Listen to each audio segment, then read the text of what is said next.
Hola, siguiendo con el curso de Introducción a las Planner System, procederemos a seguir con el tema número 2, el cual involucra los fundamentos Lean. Para ello, es necesario involucrarnos en la historia del pensamiento Lean. Por ello, les compartiré la siguiente línea del tiempo. Bueno, la historia del pensamiento Lean se remonta al año de 1878 con Frederick Taylor, que es la primera persona que efectúa las primeras observaciones sobre el trabajo y se cuestiona así los movimientos que hacen los trabajadores, si ellos están cómodos ejecutando sus tareas, entre otros. Fue la primera persona que realizó las observaciones. Antes de en este caso, los procesos industriales eran bastante artesanales. En base a su trabajo, realiza la publicación de su libro Los principios de la administración científica, en la cual propone 4 principios del estudio del trabajo. Entre ellos es que la producción del trabajo debe ser algo científico. El obrero debe estar capacitado, se debe ver sus temas de comodidad y ergonomía, entre otros puntos más. Si desean, pueden buscar este libro en Google, en Internet, pues se encuentra a mayor detalle. Es así que en el año de 1913 también Henry Ford inventa el flujo de producción en masa. ¿Y qué es la producción en masa? La producción en masa es un concepto bastante simple y lo explicaré de la siguiente manera. Por ejemplo, si yo tengo 10 autos y por cada auto gano un sol, entonces ganaría 10 soles. Sin embargo, si yo produzco 1.000.000 de autos, mis ganancias serán mayores y yo podré ganar 1.000.000 de soles. Lo que busca la producción en masa, como su nombre lo dice, es producir en grandes cantidades. Sin embargo, esto genera inventarios. Otro punto importante del modelo de Ford es que eran productos únicos y todos eran iguales. A medida que se acercaban los años, se acercaron los tiempos de la Segunda Guerra Mundial. ¿Y qué pasó? Gran parte de la población de Estados Unidos, en este caso los hombres, se fueron a la guerra, por lo cual las industrias necesitaban mano de obra calificada, por lo cual el gobierno estadounidense generó el programa del TWI, Training with Industry. En este programa se trabajaba bajo la filosofía del Learning by Doing, aprender haciendo, en lo cual se entrenaron a mujeres y niños para que produzcan armas y puedan darle fuerza a la industria estadounidense.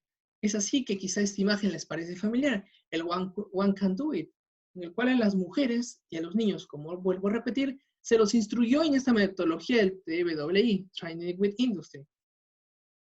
Al finalizar la Segunda Guerra Mundial y con un Japón ya destrozado, es así que Estados Unidos toma control de Japón y trata de reflotar sus industrias.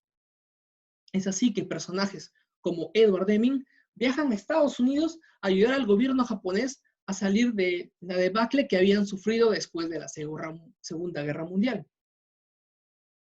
Bueno, es así que ellos trabajan con la empresa Toyota. Y en el año 1950, Taiichi Ohno, jefe de Toyota, y Kiichiro Toyoda, hijo del fundador de Toyota, viajan a Estados Unidos a estudiar el sistema Ford. Sus principales hallazgos fueron los siguientes. Primero, vieron que Ford tenía bastante cantidad de autos almacenados y sus procesos no eran eficientes. ¿Qué pasaba? Tenían, por ejemplo, 2 estaciones. Una estación estaba preparada para producir 40 piezas de auto. Sin embargo, la estación que le seguía estaba esperando producir solo 20 piezas de auto, lo cual generaba grandes esperas y se generaban cuellos de botella. Otro punto importante que descubrieron en su viaje a Japón fue el tema de los supermercados. Se dieron cuenta que había un flujo de pieza a pieza y no se amontonaba. Estos puntos fueron importantes para que ellos desarrollan el TPS. ¿Qué es el TPS? El Toyota Production System, el cual es la base del sistema Toyota.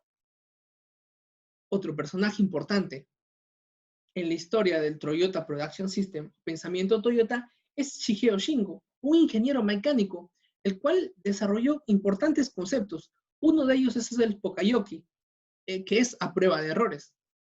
Se buscaban crear dispositivos que no permitan el error. Por ejemplo, muchos de nosotros hemos visto los puertos USB, son fáciles de conectar, los enchufes, entre otros. Shigeo Shingo también más adelante desarrolla el sistema SMET o cambios rápidos. Ese mismo año Ishikawa desarrolla los círculos de calidad. Quizás se les hace familiar de parte de Ishikawa el diagrama de espina de pescado. Es así con el paso de los años y con una cultura de mejora continua, Toyota logra desplazar a los autos estadounidenses. En el año 73 se desarrolla la crisis del petróleo. Es así que las personas ya buscan autos que gasten menor cantidad de petróleo y que sean fáciles de manejar. De esta manera, los autos japoneses invaden Estados Unidos a bajos costos, con lo cual la industria automotriz estadounidense empieza a caer en picada. Es así que los fabricantes estadounidenses buscan imitar la producción de autos japoneses. En base a esto, invierten $5 millones en una investigación del MIT para buscar cuál es el milagro o el secreto japonés para producir gran cantidad de autos. Es así que finalmente, en el año 1991, se publica el libro La máquina que cambió el mundo, donde se cuenta toda la historia del sistema de producción Toyota y se desarrollan los conceptos del sistema de producción Toyota, entre otros. Este libro fue bastante importante y marca el inicio de Lean. Si desean, pueden buscarlo en internet, como en español se llama La máquina que cambió el mundo. Bueno, otro punto importante que buscaba Toyota al realizar sus productos era, ellos buscaban principalmente identificar cuál era el valor para el cliente y tratar de eliminar todo aquello que no agregaba el valor. Y no solo los desperdicios. Hay 3 conceptos importantes que en esta ocasión le llamaremos las 3 Mus. Y tenemos 3 vaquitas. Primero, la primera Mu que ellos buscaban eliminar en sus procesos era el desperdicio. Cualquier tipo de desperdicio que se encuentre aquí. En las siguientes diapositivas vamos a detallar los 8 desperdicios que están dentro de Lean y mostraremos ejemplos asociados a la construcción. Otro punto importante es eliminar el muri o la sobrecarga de las estaciones. Por ejemplo, quizá a muchos de ustedes les haya pasado que hay un subcontratista en obra que avanza mucho y habilita frente y deja retrasados a otros, lo cual genera sobrecarga en los otros subcontratistas que vienen detrás de él. O en un proceso de producción tenemos una estación A o una estación B, como les comenté en la diapositiva anterior. Esta estación produce 40 unidades de partes y la segunda estación solo puede producir 20 unidades de partes. Si 40 unidades de esta estación inicial pasan a la segunda estación, lograrían sobrecargarla y saturarla. Otro punto importante también es la mura o variabilidad. Si tenemos oscilaciones, en este caso, demanda del cliente muy alta y muy baja, no genera que estemos preparados y generemos desperdicios, generemos esperas, entre otros. En la gestión de la construcción, la mura o variabilidad se desarrolla con el sistema del último planificador o las Planner System. En diapositivas siguientes, trabajaremos más en el concepto de la variabilidad. Además de ello, presentaremos algunas estrategias para reducirla. Y además de ello, desarrollaremos a mayor detalle el sistema del último planificador. Bueno, ahora que ya entendemos qué buscaban reducir los japoneses, nos enfocaremos en el tema de la muda o desperdicio. Para ello, hablaremos de los 7 desperdicios más 1 de Lean. Inicialmente se consideraban ciertos desperdicios. Luego de ahí, Jeff Liker desarrolló un desperdicio más, el cual era no usar el talento de los empleados. El primer desperdicio es la sobreproducción, es decir, producir más de lo necesitado. Por ejemplo, si yo solo, en este caso, he programado y solo necesito hacer 5 metros cúbicos de concreto, produzco más y esto genera problemas más adelante. Esperas de mixer, de material, de instrucciones en campo, etc. Transporte innecesario. Por ejemplo, cuando estamos en obra y tenemos en este caso, un mini cargador. Y este lleva material aquí, material allá, lleva tierra para acá, tierra para allá, generando transporte innecesario. Sobreprocesamiento, más trabajo o más calidad de lo que es requerido, en este caso por el usuario o cliente. Otro punto importante es el exceso de inventario. Por ejemplo, en muchas obras no se gestiona bien el encofrado y se generan grandes rumas de encofrado o grandes rumas de acero. Lo que buscamos es que todo esté a tiempo. Los japoneses inventaron un sistema el cual se llamó el just in time, que todo esté justo a tiempo. Movimientos innecesarios de las personas, mandarlos de aquí para allá, ¿no? Que no tengan un flujo determinado en las labores de campo. O quizá muchas veces estos movimientos innecesarios se desarrollan porque no desarrollamos un buen layout de obra. Los defectos, creo que esto hay una gran cantidad de ejemplos. Rajaduras, pintamos mal, hicimos un mal acabado, entre otros. Y no usar el talento de los empleados. Muchas veces los ingenieros, en este caso, no valoran mucho el aporte de los obreros. Sin embargo, ellos tienen mucha experiencia y es necesario captar todo ese conocimiento para la mejora de los procesos. Ahora, realizaré una serie de ejemplos por cada uno de estos desperdicios. Bueno, primero, ¿qué desperdicio identificas por qué? Por ejemplo, en sobreproducción. Aquí podemos ver a la derecha que hay en este caso, un operador en una fábrica y ha producido gran cantidad de materiales. Y solo lo ha hecho por producir, sin una razón. O por ejemplo, en este caso, podemos ver que hemos excavado y hemos hecho todas las vigas de cimentación. Sin embargo, esto genera que ya no podamos avanzar. Si hubiéramos avanzado de manera secuencial, avanzando solo una viga y haciendo un corte, quizá pudiéramos ido ya avanzando con las columnas, lo cual genera esperas y retrasos. Esperas, pérdidas de tiempo esperando con el siguiente paso al proceso. Por ejemplo, ¿a quién no le ha pasado en obra que espera un RFI 5, 7, 8, 9, 10, 20, 30 días? Esperando submittal o esperando información de parte del cliente respecto a materiales.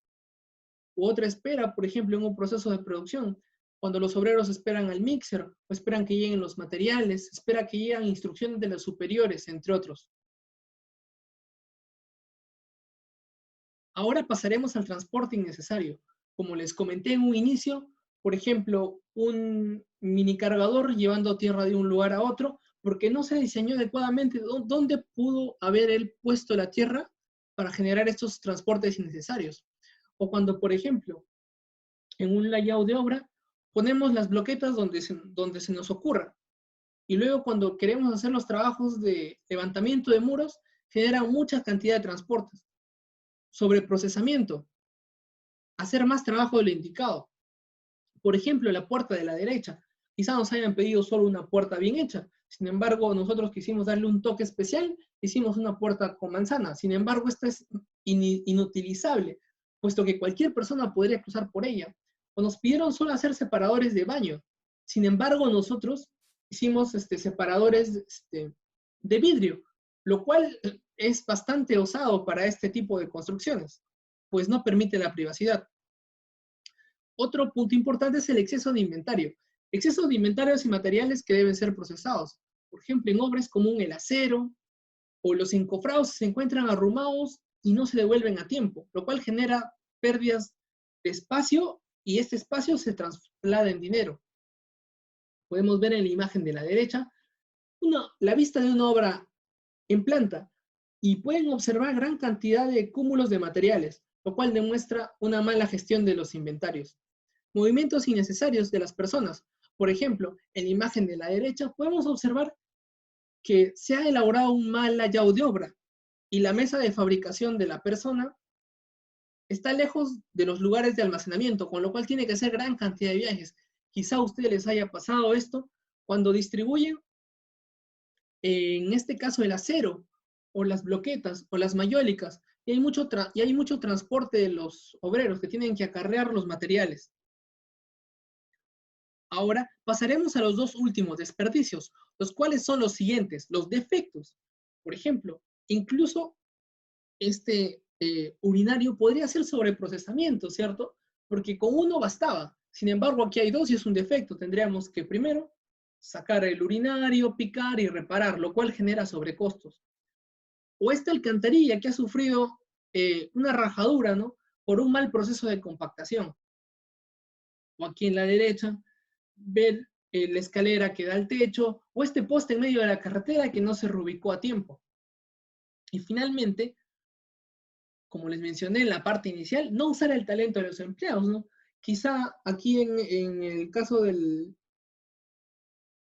poste y de la escalera, un obrero dijo, ingeniero, eso está mal, pero nosotros, de manera orgullosa, no tomamos en cuenta. Y muchas veces Esto es un desperdicio importante porque los obreros tienen bastante conocimiento, nuestros capataces, los maestros de obra, y nos pueden dar ese input, ¿no?